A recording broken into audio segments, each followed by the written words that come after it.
New Mexico now seems to think that the First and Second Amendment don't exist if you simply declare a public emergency. The state's governor, Lujan Grisham, a Democrat, signed an emergency order on Friday that will bar firearms from being carried in public in Albuquerque. Grisham said she was compelled to act due to a series of shootings in the city, including one that killed an 11-year-old boy outside a baseball game this week, and a group of targeted shootings against Muslim men in the last month. But even gun rights advocates and Democrats are showing some concern here. Parkland activist David Hogue tweeted, "I support gun safety, but there is no such thing as state public health emergency exception to the U.S. Constitution."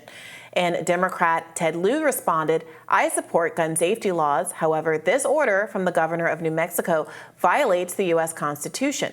No state in the union can suspend the federal Constitution.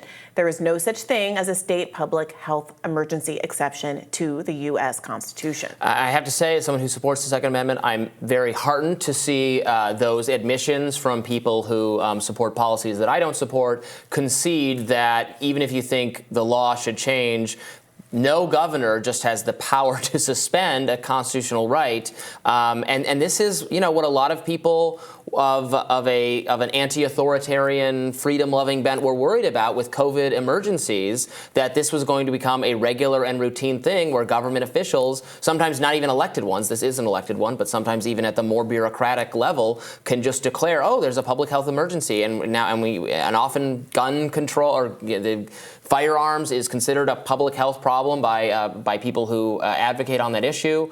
So you get a very broad mandate then, if that's your philosophy, to just enact policy on the fly that seems very likely to be challenged on a constitutional basis. Yeah, I do think it's important to distinguish between those rights that are constitutionally protected and those aren't. Many of the COVID-era policies that people perceive to be authoritarian overreach, you're perfectly legitimate in thinking that is the case, but weren't necessarily constitutionally implicated the way the Second Amendment rights are constitutionally implicated.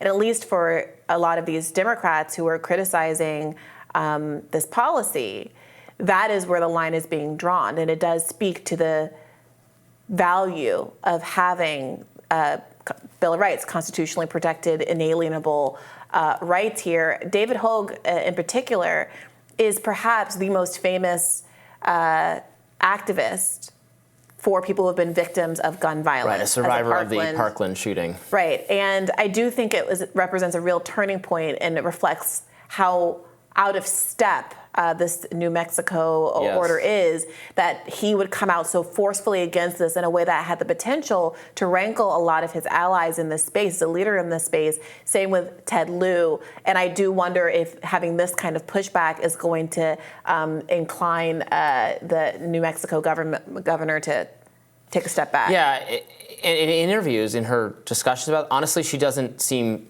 confident whatsoever that what she's doing is constitutional. Mm-hmm. And there's I think this is a real problem. Knowingly doing something that you concede the doubts as to whether it is legal are extremely valid. I know there are some Republicans now in the state who are considering like an impeachment effort. There are some local police and officials who say they're not even in a particularly defiant way, saying they're not sure they will enforce this because given that the governor herself, the person implementing it, has serious concerns about whether it's constitutional. That seems, and it is going to be it's being challenged by local and national gun rights groups. So it only applies to Bernalillo County, which is where Albuquerque is. She said she's concerned about this number of shootings that have happened. Not all of them even happened in this county where the order is going into effect. It's interesting. So you're not having your guns confiscated. You can still have guns on private property. But this is if they're being transported across public property.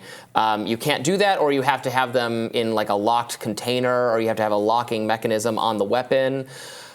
I think it's probably rational to wonder whether this measure is even going to have a positive effect. Because some of these shootings were maybe the one shooting where a boy was shot after a baseball game by like an enraged person.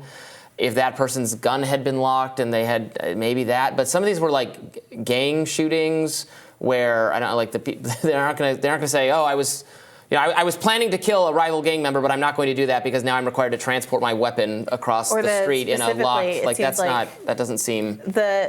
The targeting of Muslim men, similarly, someone who is a virulent bigot who's just out to kill people because of their faith. I was planning to kill someone, but now there is an emergency declaration saying that I cannot transport this weapon in my pocket if I go in the street. But so now I will not murder someone. Now, right? The problem with that, then the natural extension of that logic that I think you're completely right about is, if the argument is what gets to the root of preventing people from doing these crimes in the first place, I mean, the tension that we all end up getting ourselves into is, well, it's about access to the gun in the first instance, and preventing the crazy Islamophobe or the person who shot this young boy or people who are doing gang violence from getting guns probably means putting broader restrictions on the accessibility of guns, whether it's stricter background tests, whether it's limits on how many guns you can have, whether or not it's ratcheting up the cost of bullets so that it costs $10,000 if you really want to kill somebody. And those kinds of interventions have also been challenged by the gun lobby and lawful gun users as being draconian and extreme. And so we are now living in this country where we're in a detente, where I think it was after Uvalde, I think Texas representative asked on the steps of the Capitol what to do about this. He's like, this is just what it is that periodically we're going to have school shootings because this is the consequence of valuing a certain access to guns and freedom. And people really criticize that, but I think there is something that's clarifying about that. Well, we live in a country where this is going to happen because we have made a decision as a society that access to guns, broadly speaking, for lawful gun owners is worth it if it means having these kind of trade-offs, and that's just what it is. I don't think we necessarily need to consign ourselves to having all of these gun deaths, because as you note, most people who own firearms legally don't do anything wrong with them. Most people are responsible gun owners, but where you have serious crime, it's usually with people who possess an illegal handgun for a variety of reasons. Either they have a prior conviction, they're not supposed to have a gun, so how do you address they didn't register that gun. Well, you need to enforce it. You need to arrest more people for not for just carrying weapons, but for possessing a weapon that they are not entitled and allowed to have. And I don't have any problem with more enforcement of that. Yeah. A lot of people will end up having more enforcement of that because it's going to end up falling on disproportionately lower class, the issue impoverished is, Robby, communities. What does that enforcement look like? Does it mean that you stop and frisk people? Does that mean, and what are the no, because stop and frisk was found to be unconstitutional. But what are the civil libertarian implications of saying that if you are Black and Latino between the ages of 15 and 35 in an urban area, you will be stopped and frisked and patted down on the street several times in the course of the year, as was the case for those demographic groups in New York during the Bloomberg stop and frisk era. You were guaranteed, basically, if you fit the description, if you were just some small fraction of anybody in America ever commits a crime. But every Black I saw my brother get pulled over and harassed by the police with his looking like Steve Urkel self. So Well, stop and frisk we can't do it because it's unconstitutional. I wouldn't want to do it anyway. It's unconstitutional. That's the problem. We get up against this barrier of what, realistically speaking, there are no, I think, legal mechanisms that protect people's rights that actually are able to get guns off the street, especially when we have in this country 3 times as many guns as every American. It's a legitimately difficult problem. But there had to be law enforcement anyway. And I don't want to confiscate guns from people who have them legally and are doing nothing wrong with them. Yeah, we need to confiscate them from the problem population. They're out there and they're trying, and police budgets balloon. But people in cities like Chicago deal with the fact that you have stricter gun laws in a democratic state. Most of the laws from guns that are in Chicago are made in neighboring red states with lax gun laws and are brought up across the border. How do you address a gun problem when you're not going to address the volume of guns that are being manufactured and the ease with which people can get them at these gun markets and stuff with no license and very little hoops to jump through? Let me just say one more thing. Sure. So stop and frisk was a policy of just like they would literally, you're a Black teenager walking home from school, let's just have a quick stop and pat down. With no reason, they didn't need any suspicion or anything like that. Obviously, blatantly unconstitutional. Yeah. We should not return to that. We should have never had it. But prosecutors in many jurisdictions don't bring gun charges against people for illegally possessing weapons, even if it was in the event of following a proper investigation where someone was stopped for a valid reason. And that is, in that case, I would want to see more prosecutions. The only caveat I would say is that the police, as now many Republicans are realizing with the Donald Trump investigations, et cetera, you can find reasons that give you technical cause while still targeting people for political reasons. And you see instances of people, oftentimes poorer people, who are more likely to have a broken taillight that they haven't been able to get fixed, or licenses that are out of date on their cars. Things like that are disproportionately pulled over. And technically there is legal cause for it. Technically it's a valid stop. But what you're basically saying is that certain kinds of people inevitably are going to have their civil liberties stripped, and they're going to be targeted by the police as a consequence of this policy.